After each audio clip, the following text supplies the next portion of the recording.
dikirim sekarang kontrak kuliahnya ya. Sudah tampil kan? Iya Pak, hari ini saya sampai Pak. Belum ini saya apakan Pak. Udah saya itu ya Pak, cuman belum saya tanda tanganin Pak. Tanya si Jugal 100 kayak mana tanda tangan online. Oh gitu. Ya Allah. Dia kemarin tahu caranya.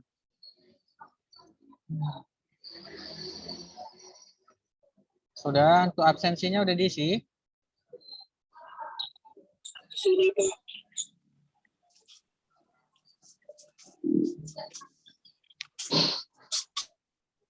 Ini untuk link absensinya kalau banyak nggak bisa.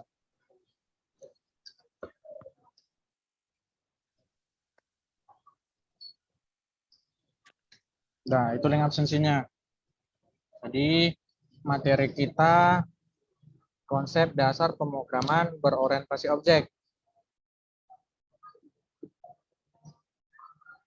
Ini materi koordinator kita yang buat. Koordinator mata kuliah kita. Sudah berapa orang yang hadir? 7. Satu lokal berapa orang? Jugal 100 sehat? Sehat Pak. Nah, terima kasih kemarin ya, sudah membantu. Baik Pak. Semoga nggak sia-sia kemarin. 2, Iya Pak. 8, 10, 12, 14, 16, 17. 17 yang apa? Sini kok masih sedikit ya? Masih 7. Nah,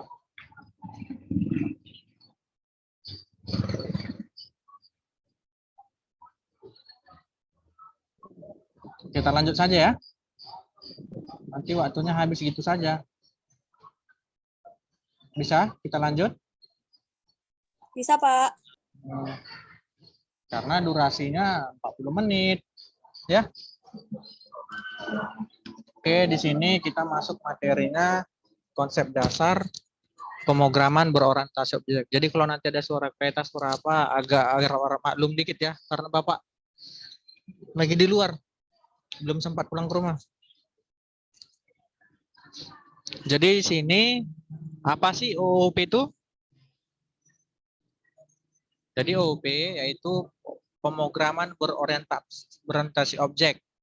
Jadi sini pemrograman berorientasi objek adalah model pemrograman yang paling banyak dipakai saat ini. Contohnya apa? Nanti ada. OOP telah menggantikan teknik pemrograman prosedural yang telah dipakai sejak tahun 1970-an. Jadi di sini yang dipakai nanti adalah Java. Jadi Java adalah bahasa pemrograman berorientasi objek. Karena itu Anda harus paham OOP agar dapat produktif menggunakan Java.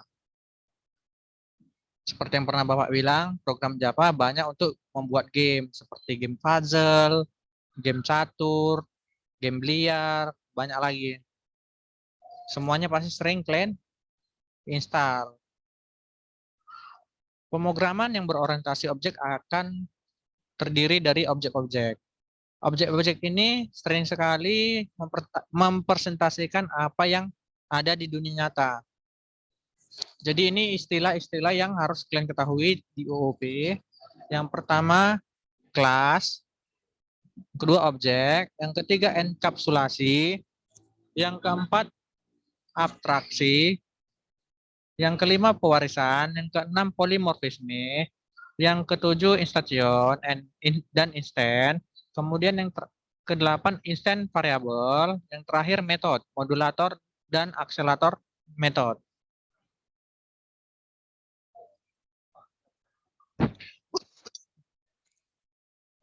Jadi bahasa prosedural sering serangkaian tugas diselesaikan dalam bentuk fungsi atau prosedur. Cara pandang program adalah suatu urutan instruksi. Jadi sini adanya pemecahan program utama menjadi modul-modul kecil. Kemudian, fungsi dan prosedur menjadi fokus utama dalam program OOP. Kemudian, fungsi dan prosedur digunakan untuk memanipulasi data. Kemudian, data yang digunakan yaitu bersifat pasif. Jadi ini Mas tentang pemrograman berorientasi objek. Sini fungsi dan data bukan menjadi dua hal yang terpisah. Kemudian fungsi dan data menjadi satu kesatuan yang disebut dengan objek aktif.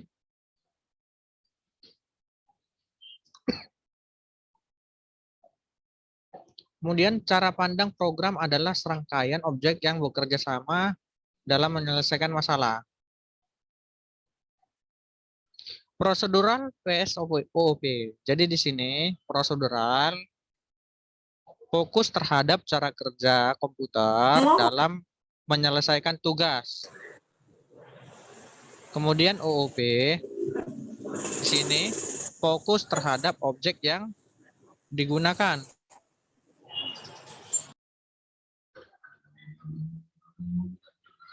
Kemudian pengertian objek oriented atau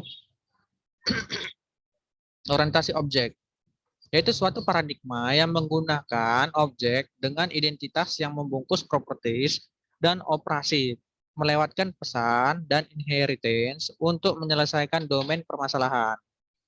Jadi di sini pengertian orientasi objek sistem yaitu sebuah sistem yang dibangun berdasarkan metode orientasi objek. Kemudian ada juga objek. Objek yang pertama, semua benda di dunia nyata bisa dianggap sebagai objek. Contohnya apa saja? Kursi, meja, buku, sepeda, mobil, komputer, baju, dan banyak lagi. Penggambaran pemrograman berorientasi objek sama dengan penggambaran di dunia nyata. Jadi sini objek, abstraksi dari sesuatu yang mewakili sesuatu yang ada di dunia nyata dan harus dapat dibedakan dengan objek lain. Contohnya ini, di pabrik mobil.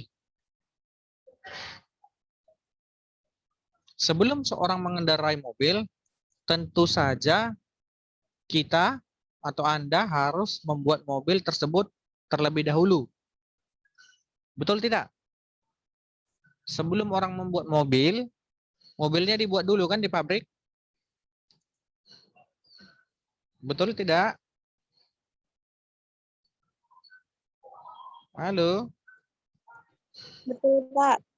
Ya, betul. Kemudian, bagaimana cara membuat mobil? Yang pertama langkahnya, menggambar desain mobil. Perlu nggak desain gambar mobil? Perlu. Yang kedua langkahnya, menambahkan detail mobil tersebut. Misalnya, desain pedal gas yang kegunaannya untuk maju. Kemudian yang kedua, desain rem untuk berhenti. Kemudian desain setir untuk belok kiri dan kanan. Langkah ketiga, proses pembuatan mobil dimulai. Kemudian bagaimana pedal gas itu bekerja? Nah, di sini banyak pertanyaannya. Apa yang sebenarnya terjadi di dalam mesin pada saat pedal gas diinjak? Berarti kalian sudah tahu atau belum? Kalau pedal gas diinjak, maka mobil akan bergerak kan?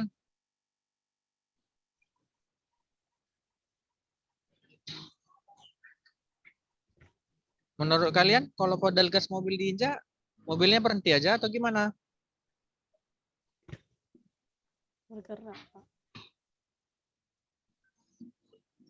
Melaju dengan cepat. Yogi.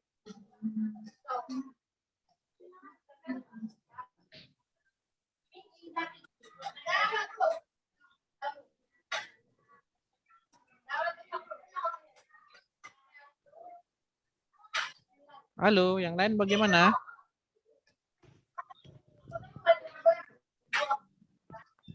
Menurut Sally gimana? Sally Jane, ketika ketika pedal gas diinjak, mobilnya bagaimana? Diam aja kah? Atau bergerak? Bergerak kan? Bergerak, Ya, Pak. Pak. Kemudian selanjutnya, apakah Anda sebagai pengendara perlu tahu cara kerja detail dari pedal gas? Nah, kalian perlu tahu nggak cara kerjanya? Perlu, Pak. Perlu. Kalau perlu berarti kalian harus ke pabrik mobil dong. Melihat cara kerjanya. Misalnya kalian punya handphone. Perlu tahu nggak cara kerja handphonenya bagaimana? Atau cuman pakai aja? Perlu, Pak. Perlu tahu. Tidak perlu. Masa kalian harus tahu bagaimana cara kerja mobilnya? Atau misalnya handphone kalian buka Facebook. Apakah kalian harus tahu cara buat Facebooknya? Baru digunakan? Bagaimana?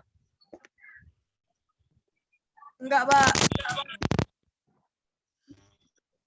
Kan nggak harus tahu.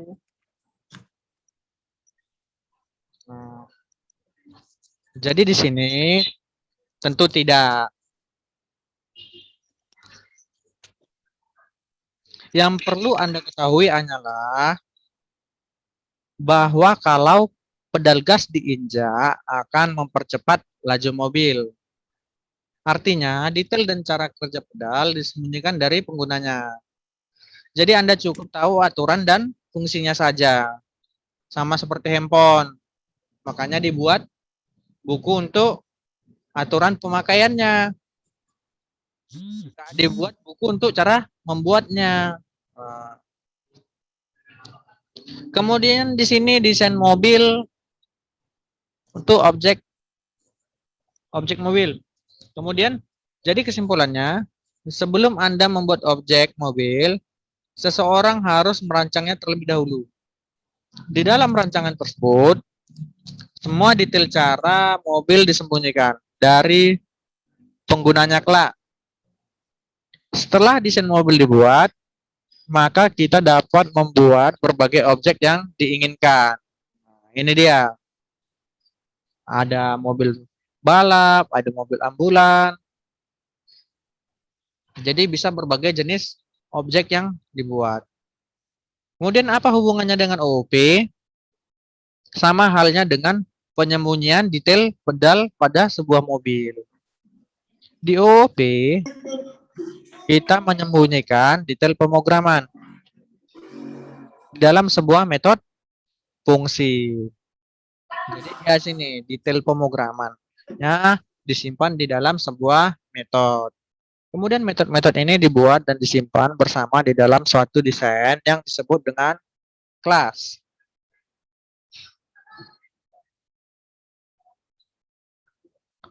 Kemudian metodenya untuk mobil di sini injak gas, injak rem, belok kiri dan belok kanan. Kelasnya apa? Kelasnya itu rancangan mobil. Kemudian kelas sini kumpulan objek-objek yang memiliki atribut yang sama. Kemudian yang kedua, template untuk membuat objeknya. Yang ketiga, prototype atau blueprint yang mendefinisikan variabel-variabel dan metode-metode secara umum. Selanjutnya, objek merupakan hasil instansiasi dari kelas. Proses pembuatan objek dari suatu kelas disebut instantation.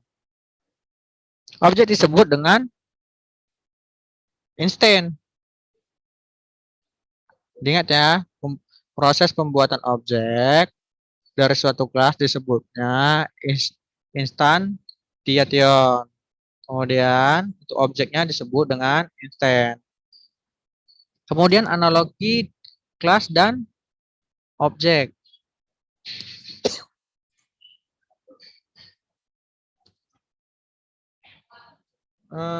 Untuk Yogi kemarin udah masuk semua di grup atau belum? Kok sedikit? Udah, Pak. Sini masih 16 peserta. Sedangkan kita kalau di grup Classroom, kita berapa orang? Oh, ya 17. Pas. Pas, Pak. Pas. Berarti ada 4 orang nggak masuk. Iya, Pak. Kemudian sini analogi kelas dan objek di dalam proses memasak puding. Jadi di sini udah ganti objeknya, yaitu memasak puding. Di dalam proses memasak puding, kelas dianalogikan sebagai cetakan. Cetakan tempat untuk pudingnya ya, dibentuk. Sedangkan objek dianalogikan sebagai puding hasil cetakannya. Jadi sini rumusnya, satu kelas sama dengan N buah objek. Kemudian analogi kelas dan objeknya, di sini rumusnya kelas PS objek sama dengan data PS variabel.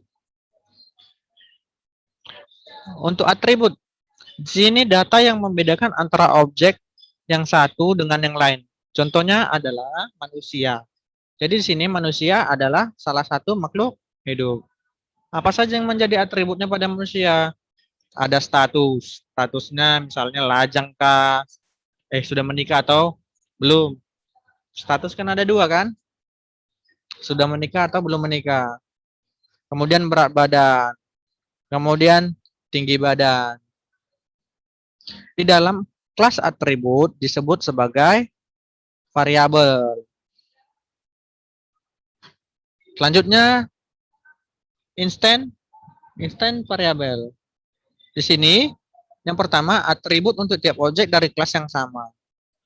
Yang keduanya, tiap objek menyimpan dan mempunyai nilai atribut sendiri.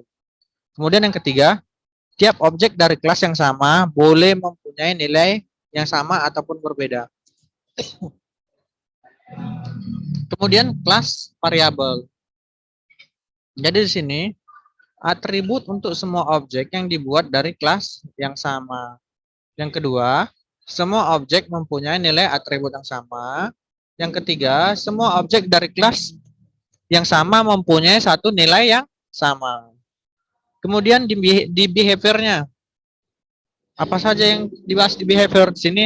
Hal-hal yang bisa dilakukan sebuah objek dari sebuah kelas.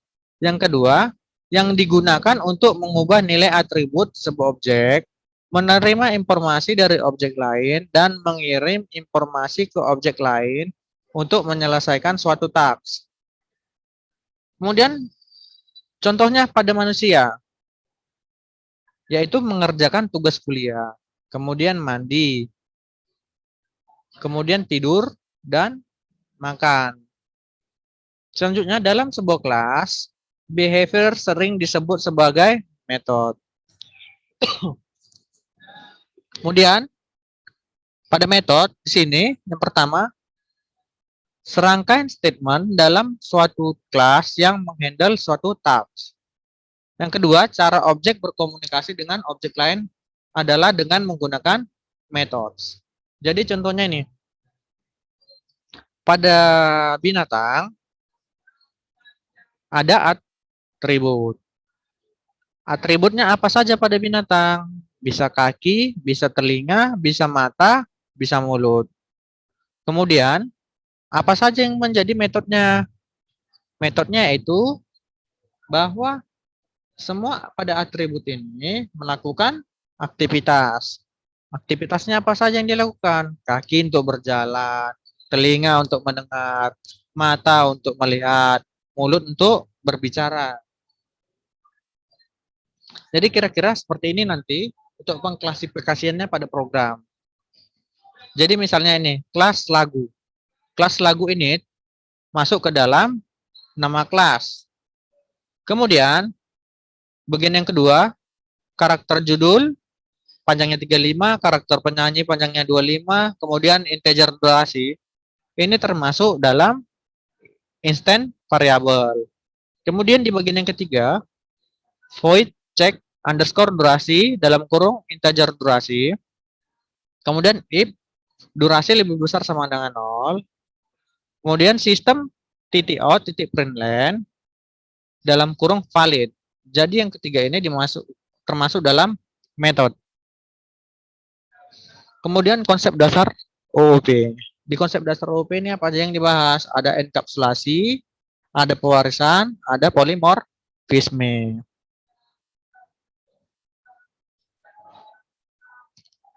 Jadi pada enkapsulasi di sini, pembungkusan objek variabel dan metode dalam sebuah objek yang terlindung serta menyediakan interface untuk mengakses variabel tersebut. Variabel dan metode yang dipunyai sebuah objek bisa ditentukan hak aksesnya. Kemudian, contohnya pada mobil sangat dibutuhkan orang sehingga sarana transportasi, tapi cara kerja tiap bagian di dalam mobil tersebut tidak penting untuk diketahui.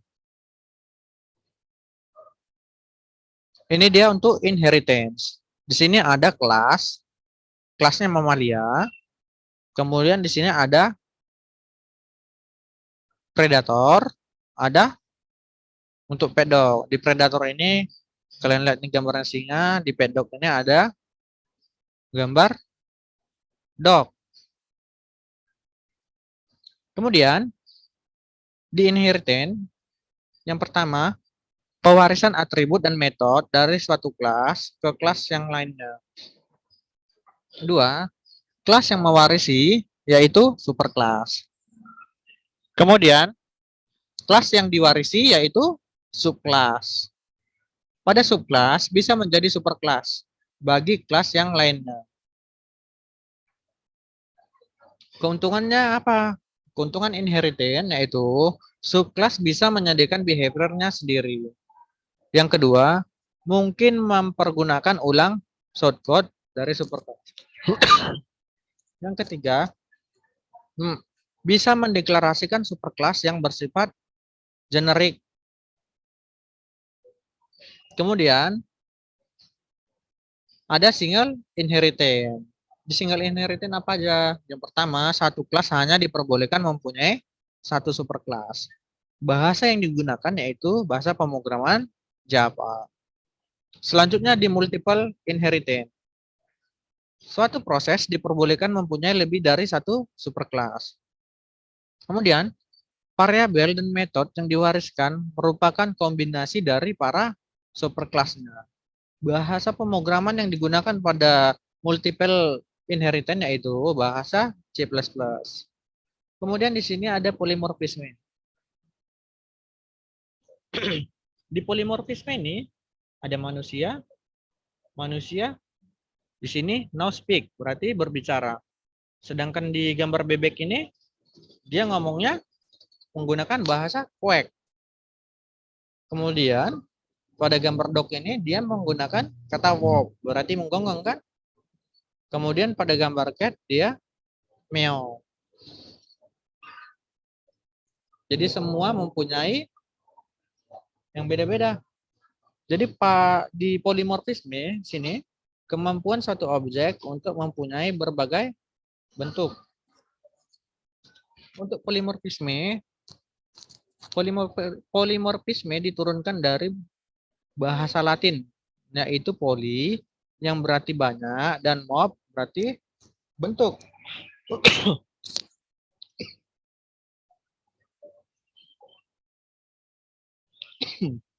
Bentar ya.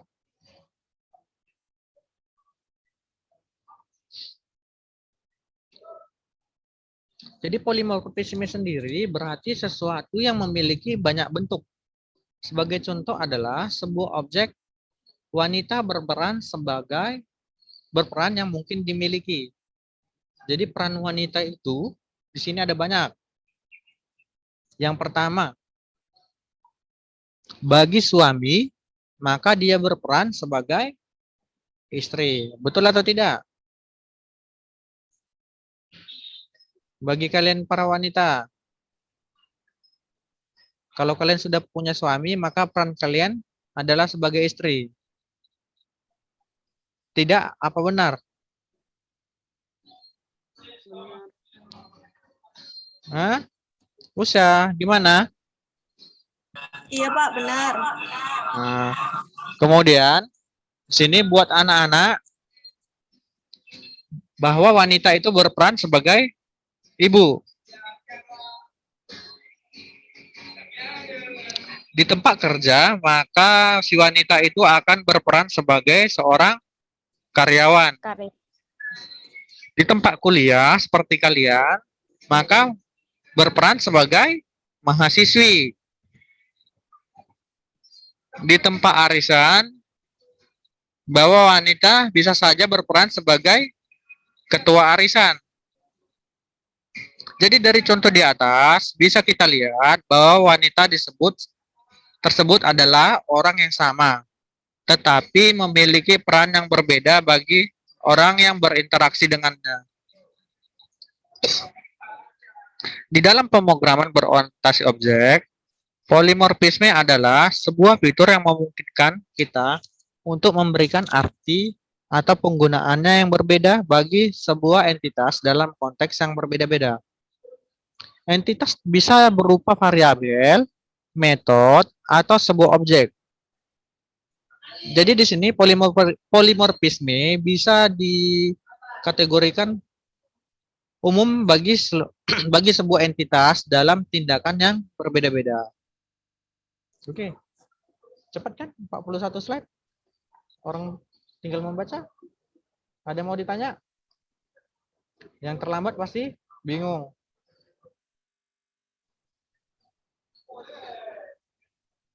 Ada yang mau ditanya?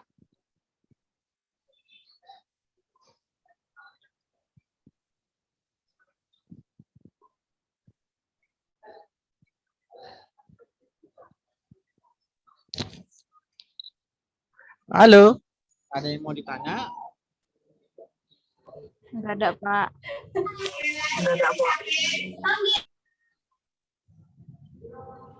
Ada yang baru masuk. Kita udah selesai. Materi.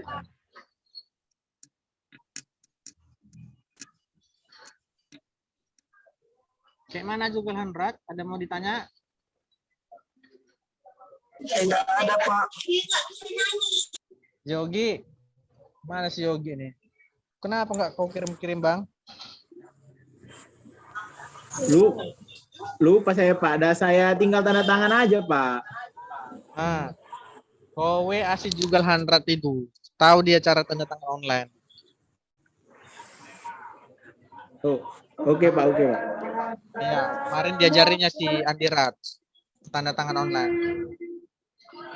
Segera ya. Oke Pak, oke Pak. Ya Pak, habis siap sebelum saya kirim Pak.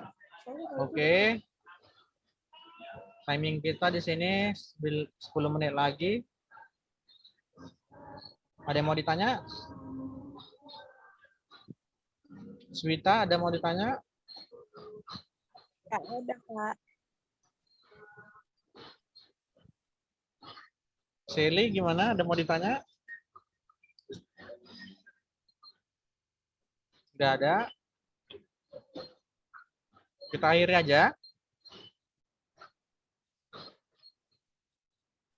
Ya, kita akhiri.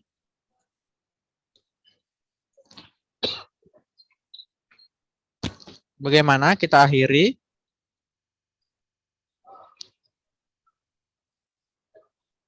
Iya, Jugal Handrat, bagaimana kita akhiri? Atau kita tengok-tengokan cerita yang lain?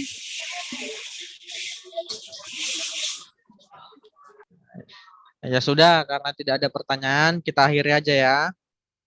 Nanti kalau ada yang kurang jelas, bisa dibaca lagi materinya atau cari-cari referensi lain. Karena ini masih pertemuan dasar. Ya?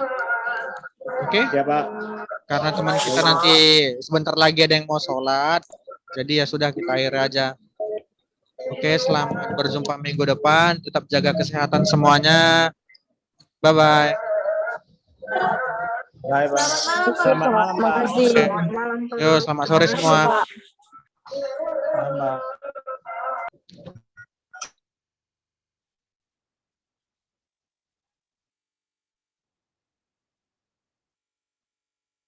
Hmm.